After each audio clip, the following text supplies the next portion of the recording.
देश में आयोजित किए जा रहे G20 सम्मेलन के प्रति लोगों में जागरूकता फैलाने के उद्देश्य को लेकर राजकीय स्नातकोत्तर महाविद्यालय बागेश्वर में गोष्ठी आयोजित की गई। महाविद्यालय के प्राचार्य डॉक्टर एस धपोला व बीएड विभागाध्यक्ष डॉक्टर पंकज कुमार दुबे ने कार्यक्रम का शुभारंभ करते हुए कहा कि देश में आयोजित किए जा रहे G20 सम्मेलन का आयोजन होना गर्व का क्षण है। कार्यक्रम संयोजक डॉक्टर भगवती नेगी और सह संयोजक डॉक्टर दीपा कुमारी ने G20 में भारत की अध्यक्षता पर छात्र छात्राओं को कई जानकारियां प्रदान की। इस मौके पर doctor Alka Kohli, doctor Neha Bhakuni, doctor Jagwati, doctor जयती दीक्षित आदि ने कई जानकारियां दी। G20 के तहत जिसकी मेजबानी की जिम्मेदारी भारत की है, उसी क्रम में जो है G20 के तहत जो विषय निश्चित किए गए उन विषयों पर बच्चों के साथ जो है विभिन्न बिंदुओं पर चर्चा की जा रही है और जिससे कि वो उन बिंदुओं पर बच्चे एक समझ बना सकें और समाज और पर्यावरण के साथ एक विकास को लेके अपनी एक अहम भूमिका तय कर सकें। जैसा कि आप जानते हैं कि इस वक्त G20 की अध्यक्षता भारत कर रहा है। इसी उपलक्ष्य में बच्चों की भी जागरूकता करने के लिए कि G20 है क्या और इसमें किन किन उद्देश्यों को लेके ये सम्मेलन किया जाना है, इसकी जानकारी दी जाएगी। इसके अंतर्गत हमने 24 तारीख से 2 तारीख तक व्याख्यान माला का आयोजन किया है, जिसमें हमारे कला संकाय, विज्ञान और वाणिज्य विभाग के विभिन्न प्राध्यापकों के द्वारा इसमें लेक्चर्स दिए जाएंगे और इसके अंतर्गत कई विषय जो हैं जो कवर किए जाने हैं, जिसमें जलवायु परिवर्तन, अर्थव्यवस्था, आत्मनिर्भर भारत और सतत विकास को लेकर कई विषय जो ज्वलंत अभी हमारे हैं उन पर व्याख्यान दिया जाएगा हमारे महाविद्यालय के प्राध्यापकों के द्वारा। और इसी क्रम में छात्र छात्राओं के लिए इसमें एक वाद विवाद प्रतियोगिता और पोस्टर प्रतियोगिता का भी आयोजन किया जाना है। सबसे पहले महत्वपूर्ण बात यह है कि हमारे देश भारत को 1 दिसंबर 2022 से लेके 30 नवंबर 2023 तक G20 मीन्स ग्रुप ऑफ 20 का अध्यक्षता मिली है, जो कि हमारे लिए बहुत ही गौरव की बात है। और इस संदर्भ पे जो हमारे इसका मोटो है कि वसुधैव कुटुंबकम, 1 अर्थ 1 फैमिली 1 फ्यूचर, जो हमारे प्रधानमंत्री की सोच भी है, सबका साथ सबका विकास, इसको आगे लेते हुए ये जो हमें अंतर्राष्ट्रीय मंच मिला है, इसका हमें क्या क्या इससे हमें फ़ायदा होने वाला है हमारे पूरे भारत देश को और एवं विश्व को। इससे हम छात्रों को जागरूक करना चाह रहे हैं। इसी कड़ी पे हमने G20 के उसके ऊपर व्याख्यान माला का आयोजन कर रहे हैं। 2 सप्ताह का है ये। इसमें जो भी हमारे मेजर इश्यूज़ हैं ग्लोबल, चाहे ग्लोबल फाइनेंशियल स्टेबिलिटी हो, सस्टेनेबल डेवलपमेंट हो, क्लाइमेट चेंज हो, न्यू एनर्जी रिसोर्सेज हो, इस सब पे विचार विमर्श किया जा रहा है ताकि बच्चों को इस ओर जागरूक किया जा सके, जो एक आज के समय की बहुत बड़ी मांग है। और इसी उपलक्ष्य में जो सम्मेलन होने वाला है G20 का, वो 25 से लेकर 26 जुलाई को नई दिल्ली में होने वाला है, जो एक बहुत ही बड़ी उपलब्धि है हमारे देश के लिए। CCI न्यूज के लिए ब्यूरो रिपोर्ट बागेश्वर। मकसूद हबीबी का रोजगार छीन गया, क्योंकि तालाब नहीं रहा तो पर्यटन समाप्त, वहां घूमने के लिए कोई आया ही नहीं, पैसे कहां से मिलते, तो इनका रोजगार समाप्त हो गया। तो क्लाइमेट चेंज का इफेक्ट केवल इन्वायरमेंट के साथ नहीं है, वो हर किसी आदमी के साथ है जो इस पर डिपेंड है, क्योंकि सारे चैलेंजेस होते हैं। आपने खुद फेस किया होगा ना, मैं यूज्ड टू स्टडी कोविड-19, तो आप कहते थे नेटवर्क नहीं आ रहा है, नेटवर्क फ्लक्चुएट हो रहा है, स्क्रीन नहीं दिखाई दे रही है, समझ नहीं आ रहा है, तो ये सारी चीजें चैलेंजेस हैं। So out of all these are few challenges. First is how to integrate educational data into classrooms, how to develop modern e-learning systems. हमें बहुत सारे e-learning system पता है कि ये होता है, पर उसको डेवलप कैसे करें, ठीक है? We don't have that much understanding. Effective usage of web tools, e-learning and importance of technology usage in language learning, unequal access, reticent to change. That is a very important topic. Reticent. What is the meaning of reticent? Anybody knows it? Reticence means when we are reluctant. Reluctant means when we are indifferent. Indifferent means when we are not interested. जैसे ये हमें चीजें manually करनी पसंद है। Laptop रखा है,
ये सबको पता है स्कूल सिस्टम में, right?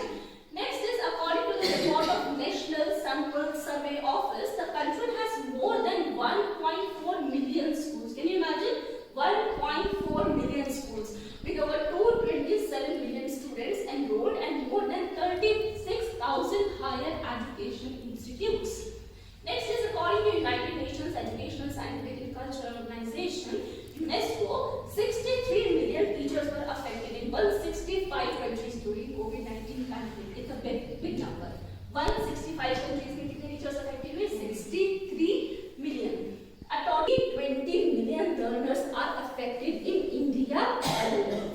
With a huge population of 1.31 billion people in the country, the ratio of technology has highly increased in the last few years with around 140 million mobile users. 140 million mobile users, and being a country with the second most social site users, India has a huge opportunity to grow in this field and grasp the positive vibes of technology in the field of education. Now this is again a very important point. Positive vibes of technology. What is the meaning of positive vibes of technology? सब लोग YouTube देखते हैं ना? YouTube देखते हैं. कितना time हम spend करते हैं रील्स देखने में? करते हैं कि नहीं करते? अभी कोई कहे कि भाई हम तो नहीं करते, मतलब वो बंदा नहीं कर रहा है. That's not true. ठीक है? रील्स देखने में कितना टाइम और मिलता क्या है? कुछ मिलता है? तो you have the world in your hand. हाथ में आपकी पूरी दुनिया है. Now it's up to you. You have to decide what to watch and what not to watch. बच्चे नहीं होना, तुमको बताया जाए कि ये चीज देखना है या नहीं देखना है, तो you have to decide. एक आपने सुना है TED Talk, सुना है TEDx Talk? किसी ने नहीं सुना? आज ही जाइएगा YouTube पे सर्च करिएगा TEDx Talk. वहाँ पे होता क्या है? National and international motivational speakers who have done great in their respective fields, जिन्होंने बहुत अच्छा किया है, वो आकर अपनी लाइफ की जर्नी बताते हैं. And this is so motivational. This is so good. जोश talk. If you are not interested in English, वो इंग्लिश और हिंदी दोनों में है. Even Bollywood celebrities like Shahrukh Khan and Amitabh Bachchan, they have also delivered a speech there. ठीक है? तो जोश टॉक्स है, टेड टॉक है, इनको ही मैं जस्ट एग्जांपल्स दे रही हूँ. आप बहुत सारी चीजें सर्च कर सकते हैं. बट ठीक है, बट एक रिक्वेस्ट है मेरी, after this lecture try to cut short the time that you are spending in watching reels because you really get nothing out of that. और मोबाइल में गेम, वो तो बिल्कुल ये समझ लो बहुत बड़ा सा क्रॉस है, होना ही नहीं चाहिए. It is such a wastage of time. बहुत अजीब लगता है कि मोबाइल में घंटों गेम खेल रहे हैं. ये सब सच में कुछ नहीं मिलता. रील से तो फिर भी शायद कुछ मिल जाएगा, गेम से कुछ नहीं मिलेगा. Okay, advantages of digital transformation in education. Obviously, there are some advantages. हम सभी जानते हैं. Should be repeated 5 times a day, allowing the students to choose the times of their convenience. The contents are provided by IITs, UGC, CEC, EDU, NCERT, and the Intrepid Center maintains the portal. Next is on-air शिक्षा वाहिनी, digital accessible information. DAISY, जैसे पहले हमने क्या सुना था? दीक्षा. दूसरा क्या है? DAISY. DAISY किसके लिए है? It is for differently abled students. E-Pathshala. So these are some plans and initiatives taken by government in the field of digital education. Next is the way forward for it. I hope you are not getting bored. मैं ज़्यादा time नहीं लूँगी, बस 5-7 minute और. You are not getting bored, right? Okay. The way forward for India. The pandemic has opened gates to innovative methods of transmission. Not reading this. हम सभी जानते हैं it is actually the future of India. If I call this the future of India, it would not be an exaggeration. ठीक है? आगे आने वाला time किसका है? Virtual reality का है, augmented reality का है, right? Artificial intelligence का है. So all these things are covered here. Next is I would like to quote David Walding. He says, "We need technology in every classroom and in every student and teacher's hand because it is the pen and paper of our time." Right? It is the pen and paper of our time, and it is the lens through which we experience much of our world. There was a tablet distribution program in our college. ठीक है? Tablet distribution use करते हो उस tablet को? करते हो ना? That was also a important part of this pen and paper. Okay? एक और quote मैं यहाँ पे करना चाहूँगी. That is the quote of Charles Crusoe. He says that if we teach our students, it is for the teachers' quote actually.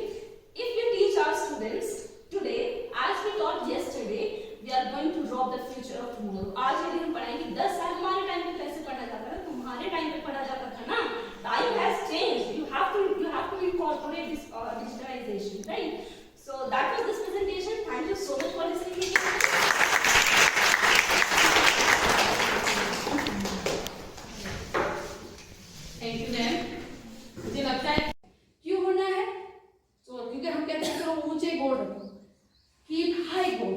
तभी तो आप छोटे को पकड़ पाओगे।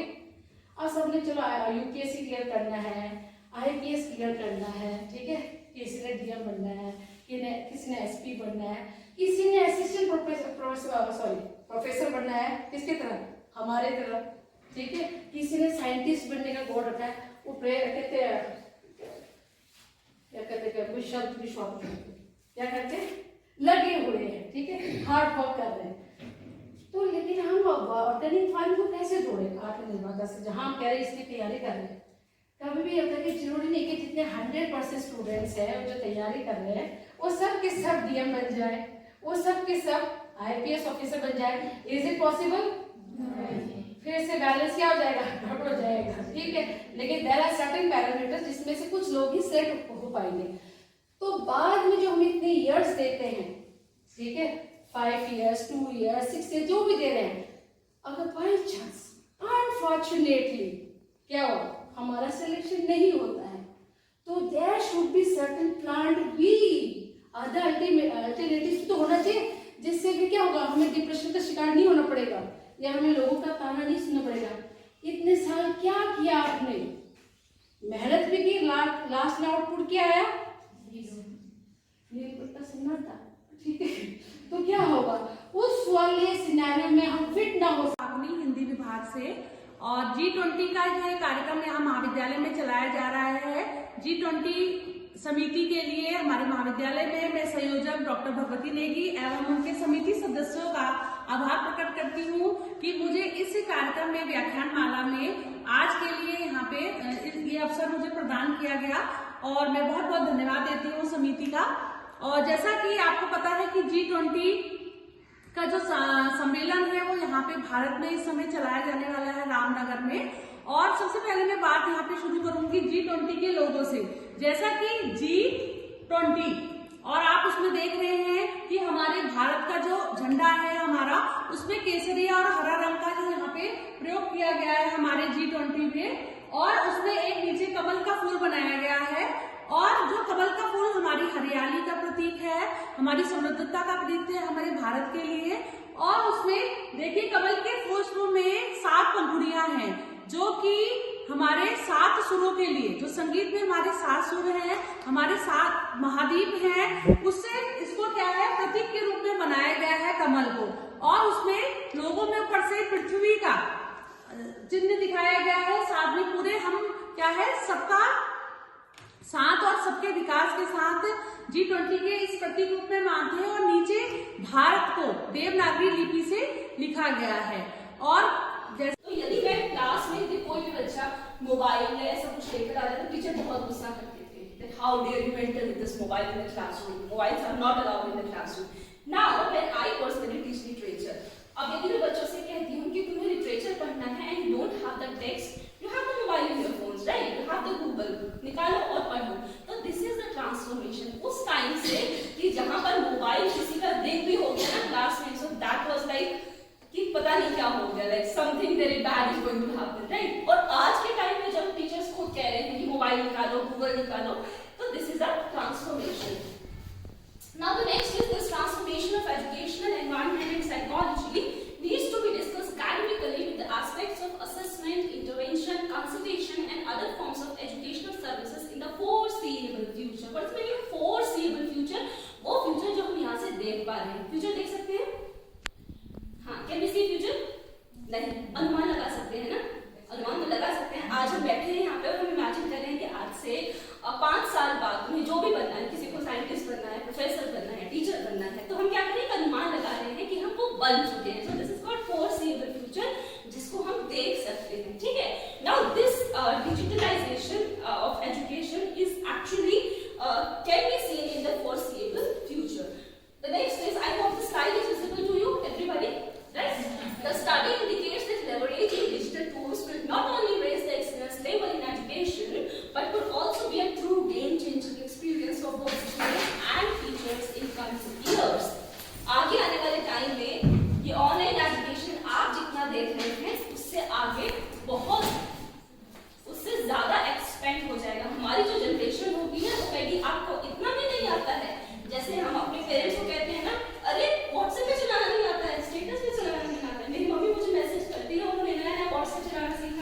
बारिश आ सकती है। तो इससे हम कहते हैं वेदर। वेदर क्या हो रहा है? सडन चेंज हो रहा है एक ही दिन में। पहले आप देख रहे हैं अभी धूप निकल रही है, थोड़ी देर में बादल आ जाएंगे, हो सकता है शाम तक रेनफॉल हो जाए, तो इससे हम क्या कहते हैं? वेदर कहते हैं। Now come to the next slide. अब क्लाइमेट क्या है हमारा? तो क्लाइमेट जो होता है average of many years of weather observation. कहने का मतलब है अगर बहुत सालों के हम वेदर को ऑब्जर्व करें कंटिन्यूसली तो उसे हम क्या कहते हैं? क्लाइमेट कह रहे हैं। अब बात आती है जो क्लाइमेट चेंज है, what is climate change? Climate change है क्या एक्चुअल में?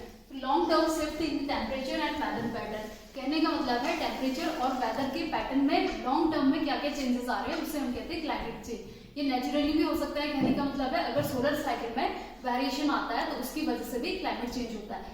लेकिन आजकल क्या हो रहा है? ह्यूमन की एक्टिविटी जो है बहुत ज्यादा, मतलब कि एंथ्रोपोजेनिक एक्टिविटी जो हम कहते हैं ह्यूमन क्या कर रहे हैं? कटिंग डाउन ऑफ ट्रीज या डिफॉरेस्टेशन कर रहे हैं। उसकी वजह से क्या हो रहा है? जो फॉरेस्ट मतलब जो इंडिविजुअल है वो क्या कर रहे हैं? फ्यूल के लिए या फिर अपनी कोई भी हाउस होल्ड चोर्स हैं उनको कंप्लीट करने के लिए वो क्या कर रहे हैं? फॉसिल फ्यूल बर्न कर रहे हैं, या फिर वो क्या कर रहे हैं? जो हमारे कटिंग डाउन ऑफ ट्री हो रहा है उसमें से जो लकड़ी मिल रही है उसको इमिट कर रहे हैं। उसकी वजह से क्या हो रहा है? CO2 लिबरेट हो रहा है या इमिट हो रहा है या रिलीज हो रहा है। तो उसकी वजह से हमारे इन्वायरमेंट में ग्रीन हाउस गैसेस मतलब ग्रीन हाउस गैसेस जो है वो रिलीज हो रही है। अब बात आती है ग्रीन हाउस गैसेस की। ग्रीन हाउस गैसेस क्या होती है? तो उसके लिए ग्रीन हाउस गैसेस, जैसे हम एक कांच के इंक्लोजर को, सपोज ये रूम है, ये ग्लास इंक्लोजर है, तो यहाँ पर बाहर हमारा फ्रोस्ट हो रहा है। कहने का मतलब बाहर धुंध है या पाला पड़ा हुआ है, हमने एक प्लांट को ग्रो कराया बाहर पे। अब बाहर फ्रोस्ट की वजह से वो प्लांट जो है वो जम गया, सीड जो। तो ये वाली सारी चीजें थी। उसके बाद अगर मैं GDP की बात करूँ, GDP का मतलब ग्रॉस डोमेस्टिक प्रोडक्ट। अभी बहुत ऐसा टफ वर्ड नहीं है, इसको इजी वे में बताते हैं। ग्रॉस डोमेस्टिक प्रोडक्ट, इसी के अकॉर्डिंग हम कहते हैं कि हमारी इकोनॉमी अच्छी हो रही है कि बुरी हो रही है। इतना तो आपको पता है ना। अब GDP क्या है? एक साल के अंदर यानी 1 ईयर के अंदर जो भी चीज प्रोड्यूस होती है, चाहे गुड्स होती है चाहे सर्विस। अब सर्विस का मतलब क्या हुआ? कोई फ्री ऑफ कॉस्ट सेवा नहीं है इसका मतलब। इसका मतलब क्या है? जो भी हम सर्विस, जैसे मैं नौकरी कर रही हूँ, मैं सर्विस कर रही हूँ, मुझे बदले में पैसा मिल रहा है। आप लोग कोई जॉब करेंगे, जितनी भी सारी नौकरी होती है, सर्विसेज होती है, वो सब सेवा में आए। तो एक साल के अंदर एक देश के बाउंड्री के अंदर, इंडिया का मैप याद आ रहा है? ठीक है। उसके अंदर जितनी भी सारी वस्तुएं और सेवाएं प्रोड्यूस होती हैं उन सबका मूल्य, अब मूल्य को मेजर किसमें करेंगे? तो टैबलेट्स भी दिए गए, गवर्नमेंट की जो पॉलिसी चल रही है टैबलेट कराना, ये सब कुछ, क्योंकि देखिए आप इस नई टेक्निक से अछूते नहीं है। लेकिन ये बात भी सही थी कि मैंने अपने लेक्चर में आपको बहुत चीजें बताई कि हम इस नई दुनिया में जब पदार्पण कर रहे हैं ना, जैसे मोबाइल, पहले तो देखिए सिंपल मोबाइल होता था। स्कूल कॉलेजेस में पर्सनल वो नहीं होती कि बेंच में बैठ के पढ़े, घर में भी पढ़ सकते हैं। Okay, what's your name? Bhaskar Kumar. Bhaskar, very good Bhaskar. Just as Bhaskar told us, there is no need for physical classroom. तो यदि हम define करें digital education को, तो we can say that when we से सुरक्षित रखें। जो हमारे पेड़ पौधे वन्य जीव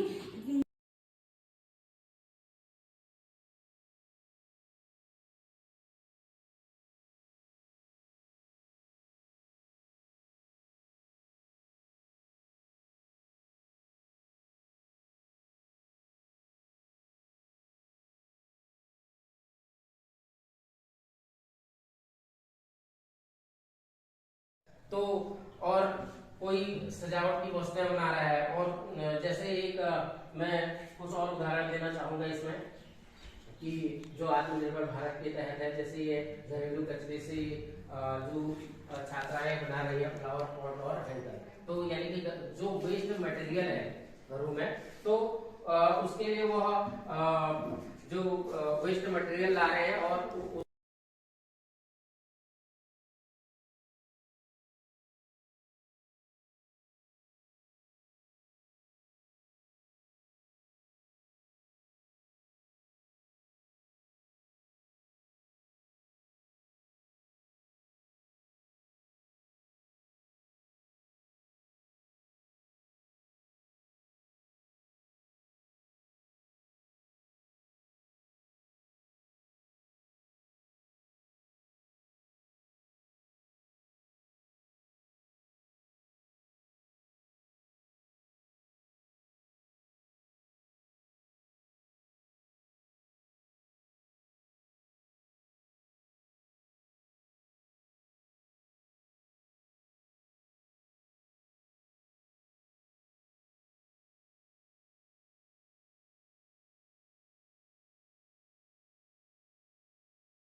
राजकीय स्नातकोत्तर महाविद्यालय बागेश्वर में आयोजित G20 व्याख्यानमाला संपन्न हो गई है। इस दौरान वाद विवाद व पोस्टर प्रतियोगिता भी आयोजित की गई। बेहतर प्रदर्शन करने वाले प्रतिभागियों को पुरस्कृत किया गया। इस मौके पर प्राचार्य डॉक्टर SS धपोला ने कहा कि G20 सम्मेलन में निर्धारित किए गए विषयों के संबंध में छात्र छात्राओं की भी चर्चा कराई गई। प्रतिभागी छात्र छात्राओं ने बताया कि व्याख्यानमाला से उन्हें काफी लाभ हुआ है। इस दौरान doctor Bhagwati Negi, doctor Mahesh Vishwakarma, doctor Neha Bhaguni आदि मौजूद थे। हम बहुत खुश हैं इसे प्राप्त करके और हम बहुत भाग्यशाली मानते हैं खुद को कि हम इसमें पार्टिसिपेट कर पाए और इससे हमको काफ़ी जानने को मिला है कि G20 से रिलेटेड और जो हेल्थ केयर सिस्टम है हमारे देश में, उससे हमको काफ़ी चीज़ें जानने को मिली हैं और हम इन सब चीज़ से रूबरू भी हुए हैं। तो हम लोग कोशिश करेंगे कि और बेहतर तरीके से इसको जानने की कोशिश करें। ये हमारे राजकीय स्नातकोत्तर महाविद्यालय बागेश्वर में 8 दिवसीय G20 से रिलेटेड एक लेक्चर होना था, इसमें G20 से संबंधित जलवायु, भौगोलिक और सामाजिक और जलवायु से रिलेटेड बहुत सारे लेक्चर की 8 दिन लेक्चर किए गए जो हमारे प्रोफेसरों द्वारा दिए गए। हमें इसके बारे में बहुत सारी जानकारी मिली, बहुत सारे डाउट्स क्लियर हुए। इसमें जनरली हमने जलवायु परिवर्तन के आयाम और परिणाम के बारे में, वैश्विक अर्थव्यवस्था पर भारत का प्रभाव, कोविड-19 महामारी की रोकथाम एवं प्रयास और कोविड-19 के दौरान जो शिक्षा का ट्रांसफॉर्मेशन हुआ था इसके बारे में, और जैविक खेती के द्वारा अपने कैसे आत्मनिर्भर बन सकते हैं इसके बारे में 8 दिवसीय प्रोग्राम में वक्ताओं के द्वारा बताया गया। और ये हमारा बड़ी खुशी की बात है कि इस बार 18वां जो G20 सम्मेलन है वो भारत उसकी अध्यक्षता कर रहा है। जनरली जो जलवायु परिवर्तन से जो समस्याएं आ रही हैं, आर्थिक रूप से भी लोग इसमें जो खेती को देख लें, अगर हम समय से बारिश ना हो या समय से अधिक ज़रूरत से ज़्यादा अधिक बारिश हो तो उसके कारण खेती में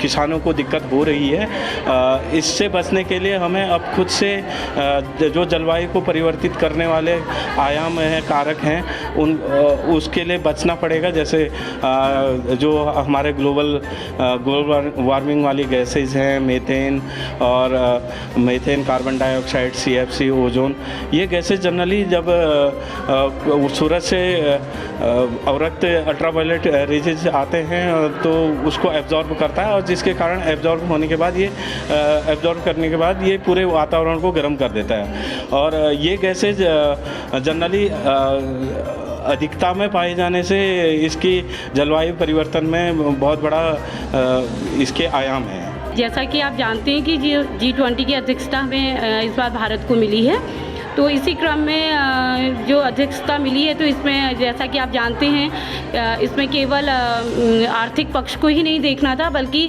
कई जो उससे रिलेटेड टॉपिक्स थे उन पे भी हम लोग को बात करनी थी, जिसमें जैसे जलवायु परिवर्तन जो कि कभी वर्तमान में एक बहुत ही ज्वलंत समस्या के रूप में हमारे सामने है।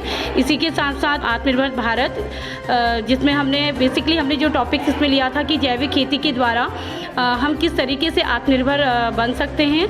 और क्योंकि हम जो है एक जो हमारा बागेश्वर है वो भौगोलिक परिवेश ऐसा है कि जहाँ पे जैविक खेती के द्वारा हम उसमें अपना जो है आर्थिक विकास कर सकते हैं। इसके साथ ही साथ हमने स्वास्थ्य के विषय में किस तरीके से स्वास्थ्य सेवाओं को हम उन्नत बना सकते हैं। जैसा कि आप जानते हैं कि हमारे गोल्डन कार्ड बने हैं, आयुष्मान कार्ड बने हैं, जिसके थ्रू हम स्वास्थ्य के क्षेत्र में भी आगे बढ़ रहे हैं। और इसके साथ ही हमने इसमें जो है सतत विकास का क्या महत्व है, जैसा कि सतत विकास का मीनिंग है कि हमारे जो रिसोर्सेस हैं उनको हम किस तरीके से बचाकर आगे लेके जाएं, क्योंकि विकास करना है तो वो विकास जो है वो संसाधनों पर निर्भर होता है और अगर हमारे संसाधन बचेंगे तो तभी हम विकास कर सकते हैं। CGN न्यूज़ के लिए ब्यूरो रिपोर्ट बागेश्वर।